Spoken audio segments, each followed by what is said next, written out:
Welcome back to the Long-Distance Worklife, where we help you lead, work, and thrive in remote and hybrid teams. I'm Marisa Eikenberry, a fellow remote worker, and joining me is my co-host and remote work expert, Wayne Turmel. Say hi, Wayne. That would be me. Hi, everybody. How are you? I'm good. How are you? I am swell. I love that answer. And well, speaking of swell, we're going to talk about some things that aren't going so swell, and specifically return to office. We hear it talked about all the time.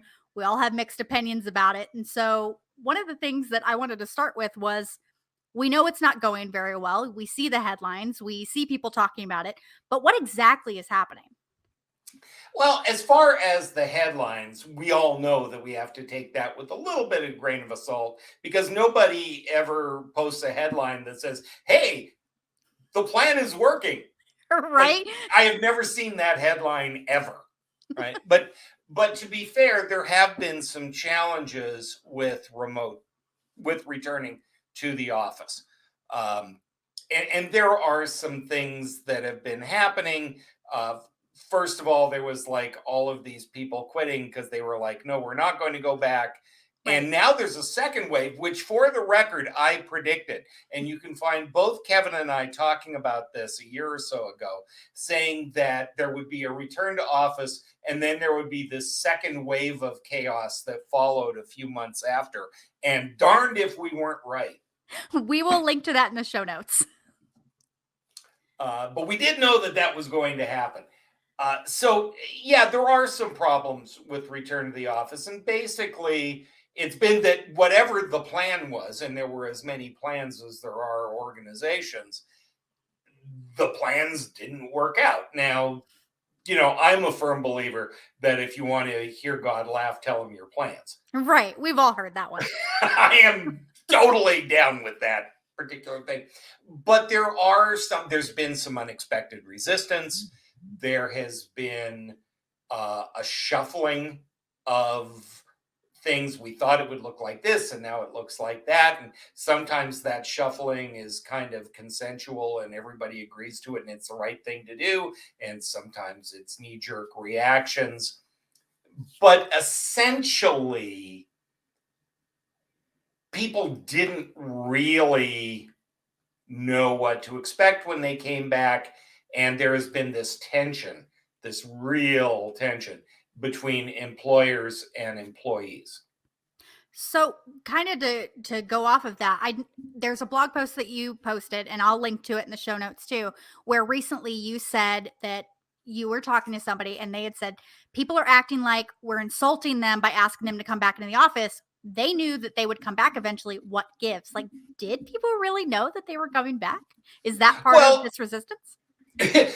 Let's remember what happened in March of 20, whatever the heck it was. Right. Now it's all a blur. Originally, this was all going to be over by Memorial Day. We were going home for a few weeks. The cooties would die and go away, and we would just get back to the office like nothing happened. Mm-hmm. And 2-something years later, that turned out not to be true. So when we say people knew they'd be going back, yeah, they probably did. But they also didn't know that they would have to readjust their lives as dramatically as they did for several years. And then once people have adjusted their lives, now there's a transition to going back. And just as the transition to remote work was really traumatic and dramatic for some people, and other people it didn't bother them, the same is true of going back, of course, to the office. What has happened, though, and I think this is legit, is that, you know, I wish I had coined the term great mismatch. I really wish I had, because it explains so much of what's going on. Okay, so what is the great mismatch? Okay, the mismatch is the difference in expectations between the organizations and the people doing the work. Okay, that makes sense. And there's always been a mismatch, but capitalism 101, we pay you to do certain things. Yes, I can live with those expectations. Give me my check and I will just do what I'm told to do. Right. That's how the system works, right?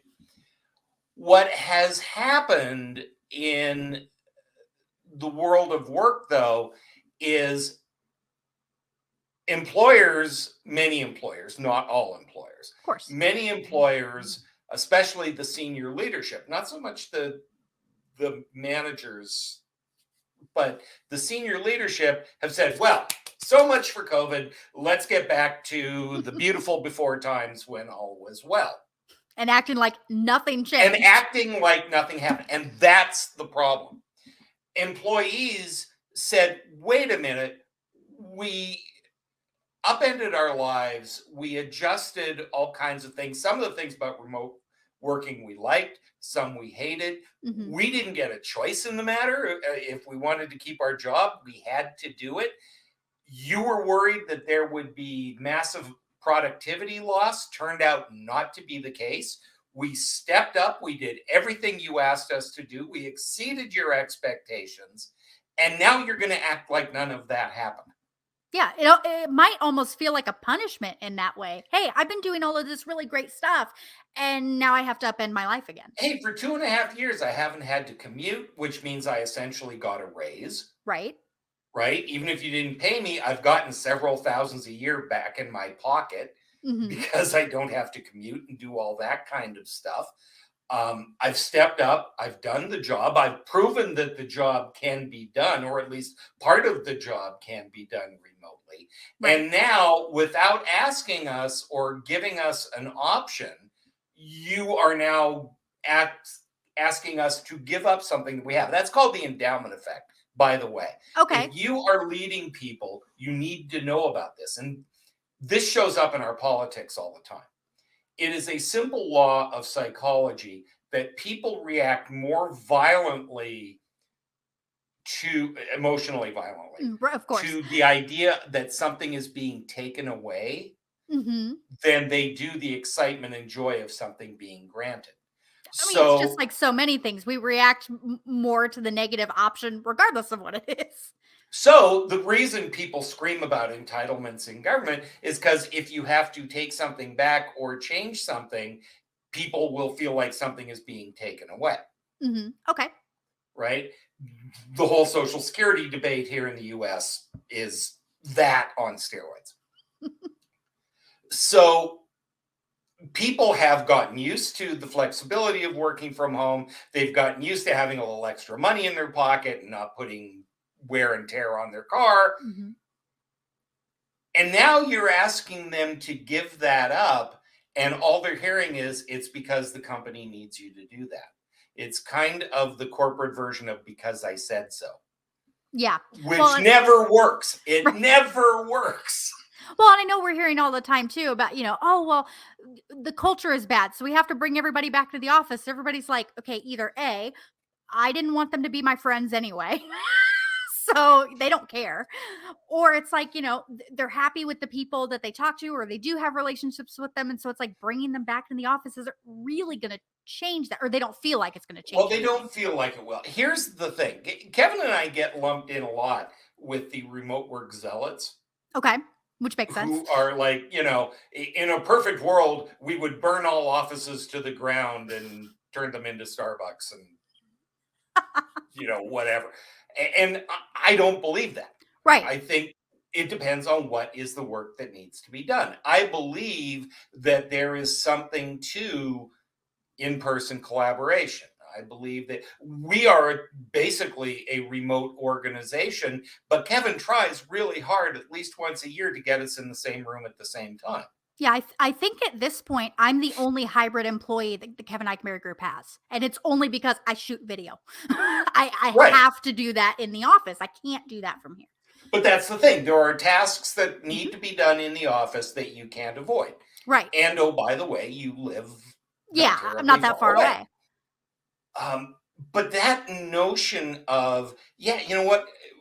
You can work remotely and build relationships, but darned if it isn't easier if at least once in a while you're together and you socialize and you get to meet the new team members and you get to do that stuff. So there is, in the defense of the organizations, they are trying to do what's best for the business. And sometimes that's just a perceived thing. right? You see this a lot in financial services. This business is all about relationships and networking and mentoring. And, for 150 years, banking has been done this way and will ever be thus. And therefore, you've got to come in. Right. We're seeing that. There is some truth to that. And we will find out if over time, as people vote with their feet and decide, no, that's not what I want to do, if they change that. Right. But as with anything in life, if you come at it only from your point of view, you get this polarization. So you get organizations saying people are selfish and lazy and they just want to work in their pajamas, and, we're paying you, damn it, get in here. Right. Right. And, people are saying, if all I do is fight traffic for an hour a day, hang my coat over my chair, sit down, try to avoid my annoying coworkers, and then go home, why am I going into the office? And it's a fair question. It's a fair question because people have taken those two binary extremes. Yeah. Now, if you explain to me, you know what, we want people to collaborate, we want you to meet with your coworkers, we want you to have that flexibility, and oh, by the way, if you met more in the office and you did more of that, you wouldn't be on Zoom calls from noon, for 8 hours a day. Right. Oh, I can get behind that. Yeah. Sometimes people need a reason for why they're going to do something. I can get on board with a reason. Well, and that's the thing, is that we don't give reasons. When people say, I want to work from home, why? Because I want to. Well, that's not going to convince your boss. Right. Right. So again, we live in this binary world where everybody lives on the extremes. But the numbers, if you look at what people say about hybrid work, remote work, what most people want isn't to never see the office again. It's more flexibility and control over their lives. Right. So if you look at the bell curve, and it's always a bell curve when you deal with human beings, on one end of the bell curve, you've got about 10% of the people who, the minute the doors were open, could not get back in the office fast enough. Right. They hated their children, or they were lonely, or whatever the reason, right? Or they desperately crave human companionship. Right. There were 10% of the people who, if they worked from home at all, couldn't wait to get back. Right. On the tail end, you've got somewhere between 10, 12, maybe 15% in some industries of people who never want to see the office again. They have adjusted to working remotely. Many of them have physically moved to new locations. Yeah, they couldn't come back to the office anyway. Right? Their commute would be uglier than before. They enjoy the flexibility of remote work. Many of that 10 to 12% are already voting with their feet because they're going, no, I ain't ever going back if I have a choice. Oh, look, I have a choice. Right. Now you've got that middle hump of your bell curve, and people are on a spectrum on this, but they kind of understand the advantages of being in the office, and they want that flexibility. Maybe they don't want to go in every day. Maybe they want to go in when it makes sense. Hey, we're having a meeting today. Okay, I'll go in. Right. Yeah. Or right? I know some. So they want some kind of flexibility, but that's the vast majority of people. Yeah. Fit in that center port, and that's where the mismatch comes in. Okay. Right? Am I being asked to do something that is giving up more than I am gaining? Yeah. And the way we get around this is by, if we're thinking about how do we make return to work suck less, there are really two things. The first is, don't put ironclad policies in place until you see how it works. Makes sense. Kevin came up with this brilliant term, and he came up with it about a minute and a half after we finished the long distance team. So it's not in the book, But his phrase, and I love it and I use it all the time, is pilot before policy. Mhm. Talk to everybody, figure out something that makes some sense, some compromise, even if it's not perfect. Compromise seldom is. Figure out something that is going to work, and then let's see how it works. Is good work getting done? Are people collaborating? Are people feeling included and part of the organization? Is you know is what we thought would happen working? And if it is, great, we can keep what's working. If Right. it's kind of working, how can we tweak it? And if it's not working, what can we do now? But the minute you put it in policy and you say this is the way it is, Right. then it's almost impossible to adjust. So, okay, let's say, well, not just let's say, I know we have leaders listening to this show now and in the future. If they're having issues with this return to office thing, what should they be doing right now? I mean, I know that you just said pilot over policy. Like, how do they get started? It starts with, do you know what the objection is? Right? If you're getting your senior leaders coming down on you saying we have to do this, the correct question is why, Right. and what happens if we don't? Fair You question. need to know that, right? Where is part of you the first part coming from? Hmm. If the answer is because, okay, that's not a great answer. Yeah. Come up with another one. Try again. But then there's part of you, the second part, which is what, how do you feel about coming back? What are you worried about? What do you want to see? Hmm. What do you think you're giving up? And what could you potentially be gaining? So, to boil it down, you need to talk to your people. You We, need to talk to your people. And the manager, and one day we're going to talk about my absolutely brilliant manager as the heartbeat model. okay. But we we are uniquely positioned to have a foot in both canoes, to be terribly Canadian. Um, we have the ear of those above us and the visibility that the individual worker may not have. Right. Right. So we're in a unique position to facilitate this conversation, and we need to do it. As you look at return to office, why has it been a mess? Well, what are the things that are going wrong? There were a couple of things, right? One is people came in sulky and moping because they didn't want to be there. Yeah. Attitude is always going to play into it. Yeah, and pretending like it didn't, and then not offering flexibility. It's like, good, you're back. Well, can I work from home a day or two a week? No, just no. That's Absolutely it. not. Well, now you've got resentment and craziness and like that. The other thing is, remember that bell curve of people who were Mhm. perfectly happy to say, yeah, okay, I'll go in.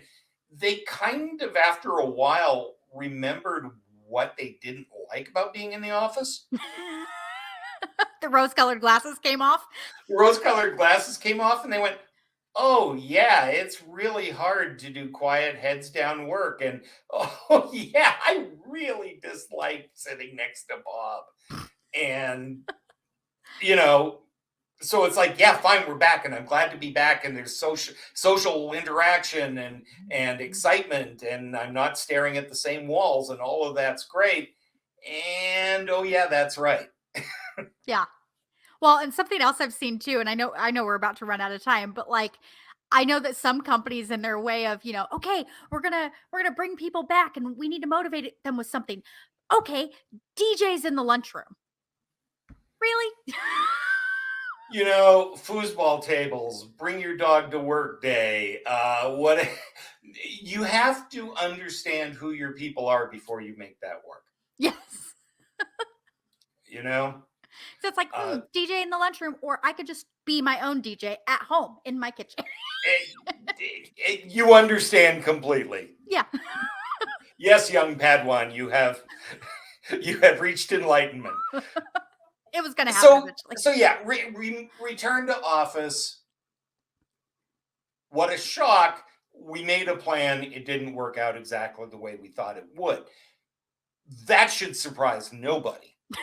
Right. What we are trying to do now is say, what do we do about it? What do we do next? And that only happens through understanding of everybody's point of view, facilitating the conversation, and reaching commitments and agreements and compromises for now that we always, and people are tired of hearing me say this, we always reserve the right to get smarter. Absolutely. Yeah, we do the best we can until we know better. And then when we know better, we do better. There you go. So that's the story on return to office. Well, thank you so much, Wayne, for this conversation. I think it was great, and I hope our listeners get a lot out of it. And listeners, thank you for listening to the Long Distance Work Life. For show notes, transcripts, and other resources, make sure to visit longdistanceworklife.com. If you haven't yet, subscribe to the podcast so you won't miss any future episodes. And while you're there, be sure to like and review. This helps us know what you love about our show. Feel free to contact us via email or LinkedIn with the links in our show notes. And let us know you listened to this episode or suggest a topic for Wayne and I to tackle in a future episode. We'd love to hear from you. And if you'd like to learn more about remote teams, order Wayne and Kevin Eikenberry's new book, The Long Distance Team. You can learn more about the book at longdistanceteambook.com. Thanks for joining us. And as Wayne likes to say, don't let the weasels get you down.